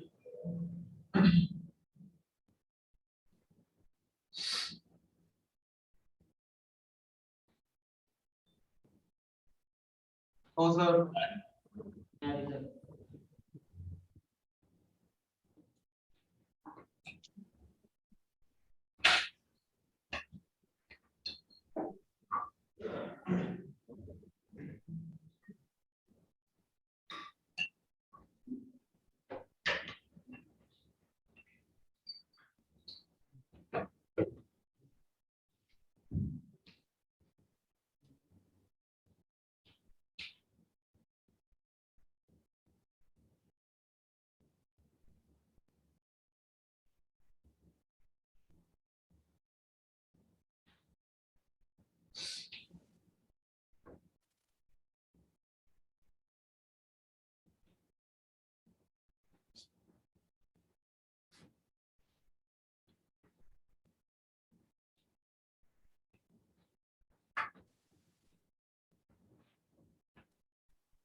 हमें अब आ रही है।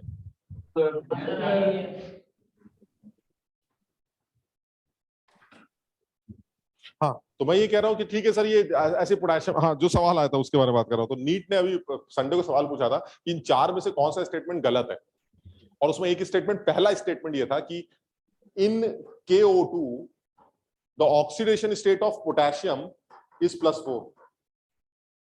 ये पहला सवाल, पहला ऑप्शन था।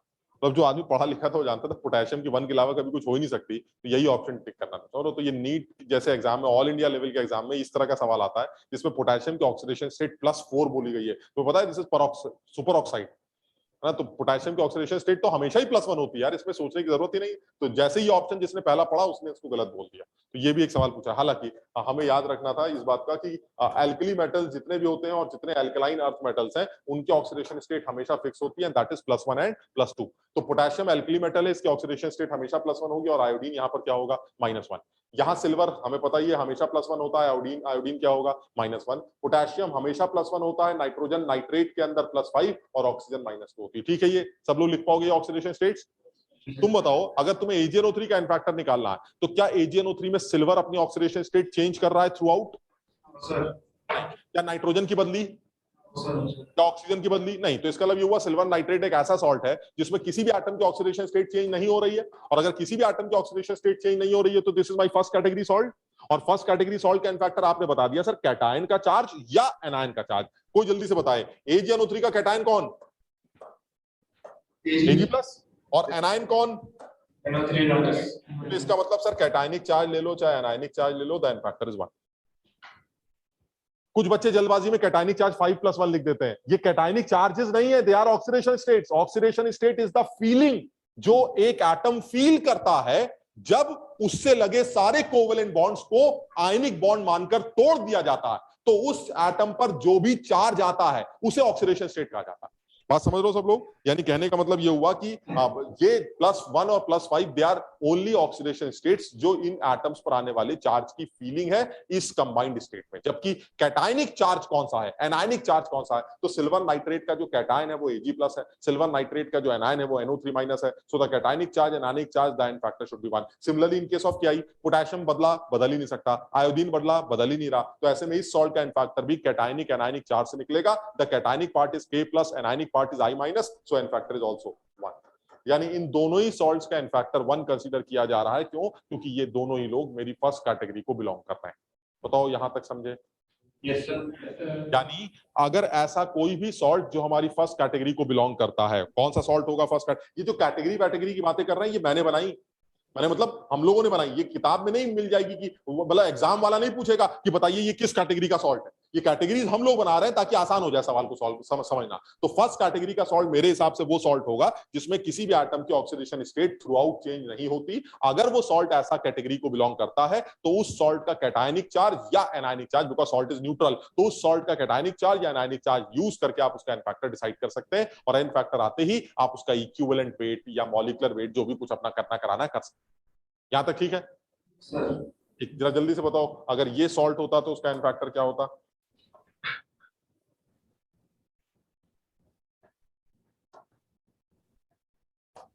मान लीजिए ऐसे दे दिया जाए, what is the equivalent wait, ऐसे ऐसे सब पूछ रहे हैं, व्हाट इज द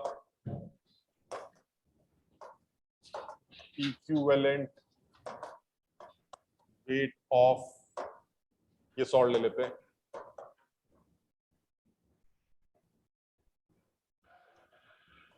बताओ इसका इक्विवेलेंट वेट क्या होगा? कैल्शियम कार्बोनेट का इस रिएक्शन में इक्विवेलेंट वेट क्या है? अब या तो तुम इसको निकाल पाओगे या नहीं निकाल पाओगे। निकाल तभी पाओगे जब तुम ये डिसाइड कर पाओगे कि ये तुम्हारी फर्स्ट कैटेगरी का सॉल्ट। अगर तुम्हें नहीं लगता ये तुम्हारी फर्स्ट कैटेगरी का सॉल्ट है तो तुम्हें इनफैक्टर निकालना नहीं सिखाया गया है। तो सबसे पहले चेक करो क्या ये फर्स्ट कैटेगरी का सॉल्ट?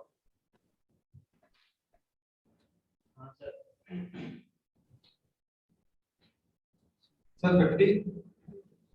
कैसे पता चल रहा है फर्स्ट कैटेगरी का है? सर क्योंकि कैल्शियम की ऑक्सीडेशन स्टेट 2 ही रह रही है। कैल्शियम की ऑक्सीडेशन स्टेट चेंज नहीं हो रही है। यहाँ कितनी है? तो +2। कैल्शियम की तो सर हमेशा ही +2 होती है। सोचा क्या, कैल्शियम जो है एल्कलाइन अर्थ मेटल है और एल्कलाइन अर्थ मेटल की हमेशा ही +2 होती है। दूसरा सर हमें कार्बोनेट के बारे में भी तो पता है, कार्बोनेट भी तो -2 होता है। तो कार्बोनेट अगर -2 है तो कैल्शियम तो +2 ही होगा। चलिए ठीक है, अब बताओ कार्बोनेट में कार्बन कितना है? अरे सर कार्बोनेट को बाहर निकालिए ना, अपने आप पता चल जाएगा। कार्बोनेट को जैसे ही आप बाहर निकालेंगे तो कार्बन की ऑक्सीडेशन स्टेट X मान लेते हैं, -6 इज इक्वल टू -2। इससे आप ऑक्सीडेशन स्टेट निकाल सकते हैं। ये देखिए -2, इससे X की वैल्यू आ गई +2। यानी ये कार्बन हमारा +4 है, ऑक्सीजन -2 है। कैल्शियम हमेशा +2 होता है, ऑक्सीजन -2 है। कार्बन +4 है, ऑक्सीजन -2। बताओ समझे? अब आप जल्दी से चेक करके देख लीजिए, क्या कैल्शियम बदला? नहीं बदला। क्या कार्बन बदला? नहीं बदला। क्या ऑक्सीजन बदला? नहीं बदला। तो सर इसका मतलब है ये एक ऐसा सॉल्ट है जो हमारी फर्स्ट कैटेगरी को बिलोंग करता है, और फर्स्ट कैटेगरी के बिलोंग करने के आदमी का इनफैक्टर कैटायनिक या एनायनिक चार्ज से निकाला जाता है। The cation is calcium +2 and anion is carbonate ion, so the n factor is 2, so the equivalent weight is molecular weight upon n factor, and the molecular weight is 100, the n factor is 2, so the equivalent weight will be 50।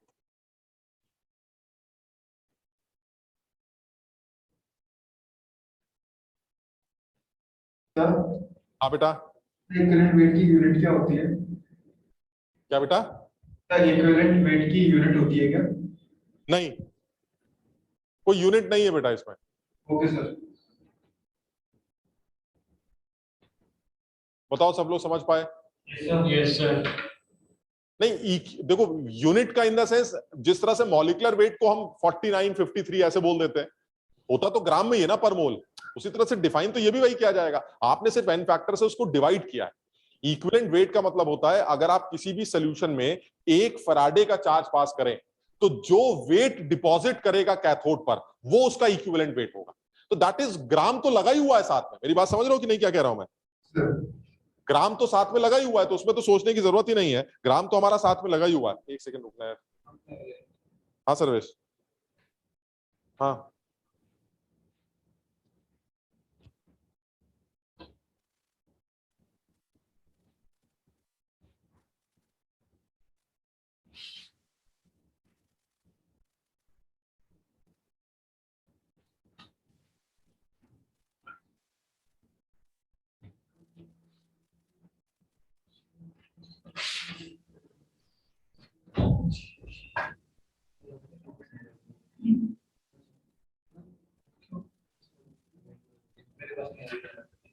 वो तो चला भाई।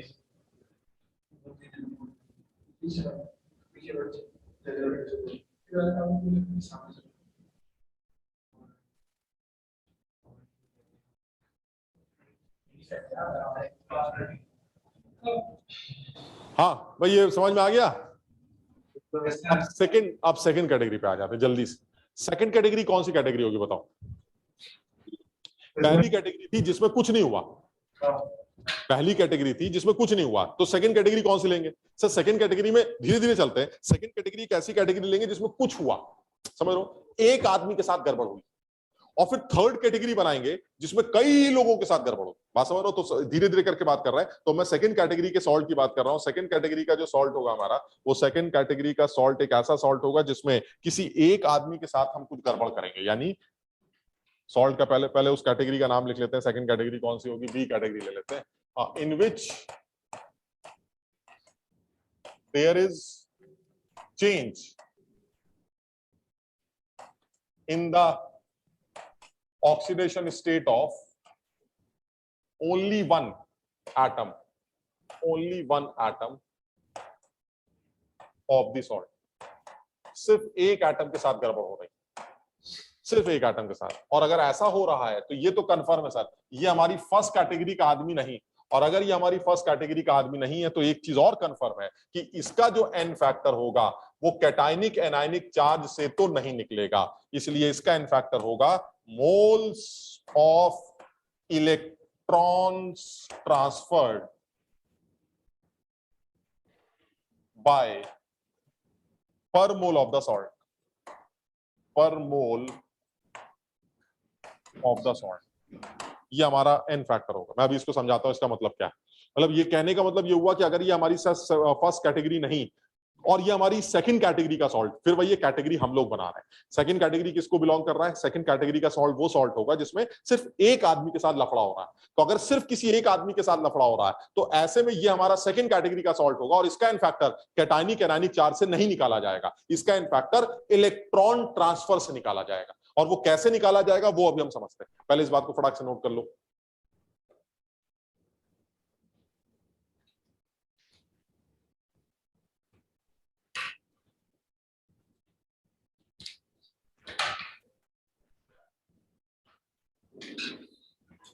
अब एक example से इस बात को समझ लेते हैं। चलिए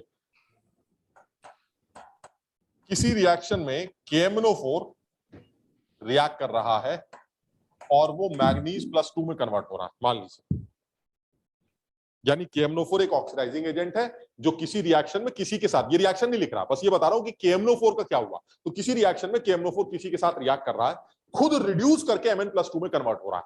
वो कह रहा है क्या बता सकते हैं KMnO4 का फैक्टर क्या है? तो मैंने कहा KMnO4 इज अ सॉल्ट, और सॉल्ट का कैटायनिक पार्ट हमें दिखाई देता है। KMnO4 का कैटायनिक पार्ट K+ है और एनायनिक पार्ट परमैंगनेट आयन है, दैट इज MnO4-। और अभी आपने बताया था कि cationic anionic charge is the n factor, यानी एन फैक्टर शुड बी 1, +1 ले लो चाहे -1 ले लो, द एन फैक्टर। कह रहा है रुको, ये कब होता है? ये तब होता है जब सॉल्ट आपकी फर्स्ट कैटेगरी को बिलोंग करता है। क्या ये फर्स्ट कैटेगरी का सॉल्ट है? अगर है तब तो ठीक, the n factor is 1। Clear है ये वाली बात? लेकिन अगर ये फर्स्ट कैटेगरी को बिलोंग नहीं करता है तो फर्स्ट कैटेगरी के बिलोंग न करने वाले सॉल्ट का इनफैक्टर कैटायनिक एनायनिक चार्ज से नहीं निकलता। अब कैसे निकलता है? सर पर मोल इलेक्ट्रॉन ट्रांसफर से निकलता है। लेकिन क्या ये हमारी सेकंड कैटेगरी को बिलोंग करता है? चेक कर लेते हैं। क्या सब लोग जानते हैं कि लेफ्ट हैंड साइड में मैग्नीज की ऑक्सीडेशन स्टेट +7 है? Yes sir. भाई पोटेशियम हमेशा +1 होता है, ऑक्सीजन जनरली -4 होता है। तो अगर आप कोने में जाकर पोटेशियम को 1 ले ले, मैग्नीज को X ले ले, ऑक्सीजन को -2 के हिसाब से 4 ऑक्सीजन है तो -8 ले ले, is equal to 0, so X is equal to +7। So the oxidation state of manganese in KMnO4 is +7. Now this +7 converts into +2. क्या मैग्नीज की ऑक्सीडेशन स्टेट चेंज हो रही है? बात खत्म हो गई सर। ये आपकी फर्स्ट कैटेगरी का सॉल्ट नहीं हो सकता क्योंकि इस सॉल्ट का इनफैक्टर अब वैसे नहीं निकलेगा। ये तो क्लियर है। ये एक ऐसा सॉल्ट है जिसमें मैग्नीज अपनी ऑक्सीडेशन स्टेट के साथ गड़बड़ कर रहा है, और ऐसे सॉल्ट्स का इनफैक्टर इलेक्ट्रॉन ट्रांसफर से निकाला जाता है, और इलेक्ट्रॉन ट्रांसफर एकदम साफ दिखाई दे रहा है। +7 से +2 में अगर कोई आदमी जाता है तो ये 5 मोल इलेक्ट्रॉन एक्सेप्ट करेगा बाय पर मोल ऑफ KMnO4। बताओ समझे? इसको इस तरह से, या अभी मैं जिस तरह से अभी ये इसमें तो वो बात नहीं निकल के आई, लेकिन मैं बोल वो बात रहा हूं कैसे। जैसे मैंने याद किया ना वैसे तुम भी याद करना, तो तुम्हें कभी गलती नहीं होगी। यहां 7 है, यहां 2, तो मैंने कैसे याद किया है? 7 से 2, 5 का चेंज 1 की वजह से। ये जो 1 की वजह से बोल रहा हूं मैं, ये हमेशा साथ में बोलना है तुम्हें, यहां देख के नहीं बोलना है। तुम यहां क्या देख रहे हैं? सिर्फ 7 से 2। ठीक, अब हम इसको भूल जाते हैं। अब क्या बोलेंगे? 7 से 2, 5 का चेंज 1 की वजह से। अब देखिए कितने मैग्नीज है, कितने मैग्नीज? एक ही है, तो इसका मतलब the ion factor is 5 into 1, so the ion factor is 5।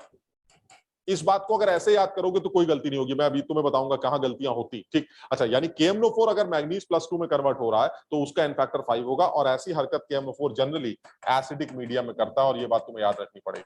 KMnO4 का एसिडिक मीडियम में फैक्टर 5 कंसीडर किया जाता है। वो सवाल में तुम्हें कभी नहीं बताएगा कि वो मैग्नीज +2 में कन्वर्ट हो रहा है। तुम्हें अपने आप याद रखना पड़ेगा कि अगर मीडियम एसिडिक है, the n factor of KMnO4 should be 5। Why? Because KMnO4 का manganese +7 converts into manganese +2 in acidic medium. ये तुम्हें याद रखना पड़ेगा। यहां तक ठीक है? ठीक, अच्छा, अब यही चीज दोबारा ले लेते हैं, किसी और तरह से लेके देख लेते हैं। अगर यही KMnO4 ऐसे ना होता, ये KMnO4 कुछ इस तरह की रिएक्शन में इन्वॉल्व होता। ये KMnO4 है और ये साहब जा रहे हैं मैग्नीज +6 में। आप बताओ जरा इसका इनफैक्टर कैसे निकालोगे? क्या ये हमारी इस कैटेगरी को बिलोंग करता है? सेकंड कैटेगरी को करता है, क्योंकि मैग्नीज यहाँ +7 है और +7 से वो +6 में जा रहा है। तो कैसे बोलेंगे? +7 से +6 यानी 7 से 6, 1 का चेंज 1 की वजह से, और 1 ही मैग्नीज है, so n factor is 1 into 6, 1 into 1, that is n factor is 1। और ऐसी हरकत जनरली KMnO4 बेसिक मीडियम में करता है, और न्यूट्रल या स्लाइटली अल्कलाइन मीडियम में जो KMnO4 होता है वो हमारा मैग्नीज +4 में कन्वर्ट होता है। साफ दिखाई देता है, 7 से 4, 3 का चेंज 1 की वजह से, और 1 ही मैग्नीज है, so the n factor is 3, and this is slightly alkaline और न्यूट्रल मीडियम।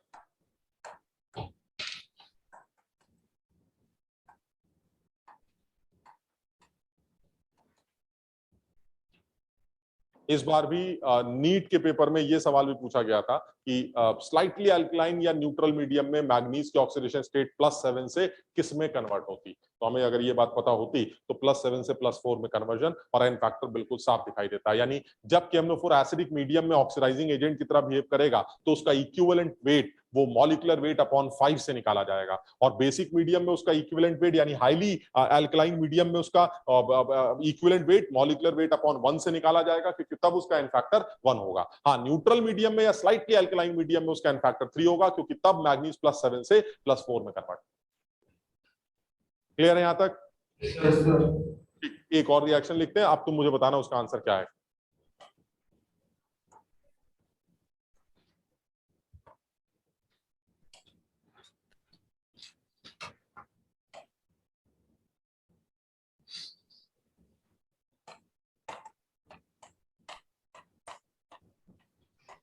K2Cr27 जो है वो क्रोमियम +3 में कन्वर्ट हो रहा है, और ऐसा जनरली K2Cr27 एसिडिक मीडियम में करता है, और जनरली K2Cr27 एसिडिक मीडियम में ही ऑक्सीडाइजिंग एजेंट की तरह बिहेव करता है। तो K2Cr27 का जो एन फैक्टर है वो इस रिएक्शन में क्या निकल के आएगा? सबसे पहले बताओ क्रोमियम की ऑक्सीडेशन स्टेट कितनी है ऊपर? +6।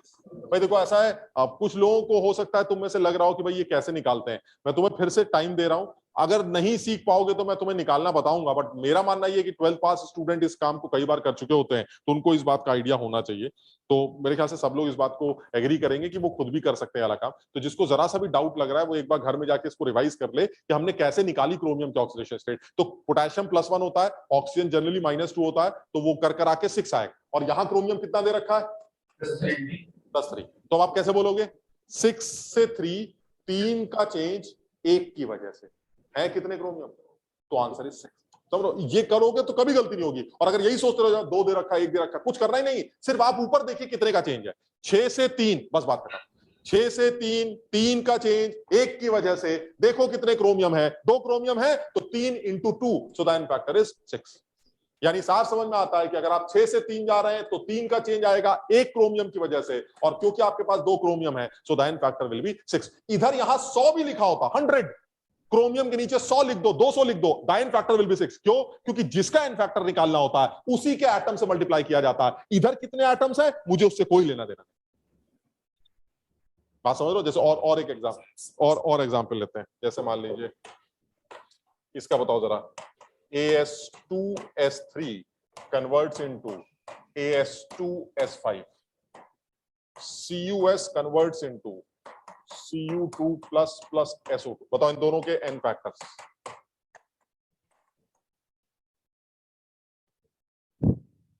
सबसे पहले तो ये चेक करना है क्या ये हमारी इस कैटेगरी का आदमी है या नहीं, जल्दी से बताओ। कोई बदल रहा है? एक ही बदल रहा है, क्योंकि एक से ज्यादा बदलेगा तो तीसरी कैटेगरी में चले जाएंगे, एक भी नहीं बदलेगा तो फर्स्ट कैटेगरी में चले जाएंगे। तो क्या ये पहचान पा रहे हो कि आर्सेनिक सल्फाइड में कोई एक आदमी है जो गड़बड़ कर रहा है? ये सिर्फ वो बच्चा पहचान पाएगा जिसको ये बात याद होगी। हालांकि मैं ये तुम्हें नोट करवा दूंगा नेक्स्ट क्लास में, मेरे पास आज वो स्लाइड ही नहीं थी तो मैं नहीं लगाया, कि सल्फाइड इज ऑलवेज -2। जब सल्फर अकेले होता तो सल्फर की ऑक्सीडेशन स्टेट हमेशा -2 होती। यानी इस जगह पर यह आर्सेनिक सल्फाइड है, तो इसका मतलब इसमें कोई शक नहीं है कि यहां पर जो आर्सेनिक है, इस आर्सेनिक की ऑक्सीडेशन स्टेट +3 होगी, और यहां पर जो आर्सेनिक है उसकी ऑक्सीडेशन स्टेट +5 होगी, क्योंकि सल्फर अकेला हमेशा -2 होता है। This is sulphide ion. So if it is sulphide ion तो S के ऊपर 2 का, याद है ना ऐसे क्रॉस, S का 2 तो आर्सेनिक का 3, यहां पर भी S का 2 तो आर्सेनिक का 5, यानी आर्सेनिक की ऑक्सीडेशन स्टेट 5 है, यहां 3 है। कैसे बोलेंगे अब? 3, 5, क्या बोलते हैं? चलिए, 3 से 5, 2 का चेंज 1 की वजह से, और है कितने? तो फिर एन फैक्टर, यानी 3 से 5, 2 का चेंज 1 की वजह से, और अगर 2 है तो n factor will be 4। Similarly CuS में सल्फर अकेला है तो कौन होगा? -2, तो फिर कॉपर पक्का कौन होगा? +2। क्या कॉपर के साथ कुछ हुआ? नहीं हुआ, लेकिन सल्फर सर -2 से +4 में जा रहा है, और अगर सल्फर -2 से +4 में जाएगा तो फिर सर उसका एन फैक्टर -2 से +4 6, -2 नीचे होता है, +4 ऊपर होता है सर, -2 से +4, 6 का चेंज 1 की वजह से, और एक ही सल्फर है, so the n factor will B.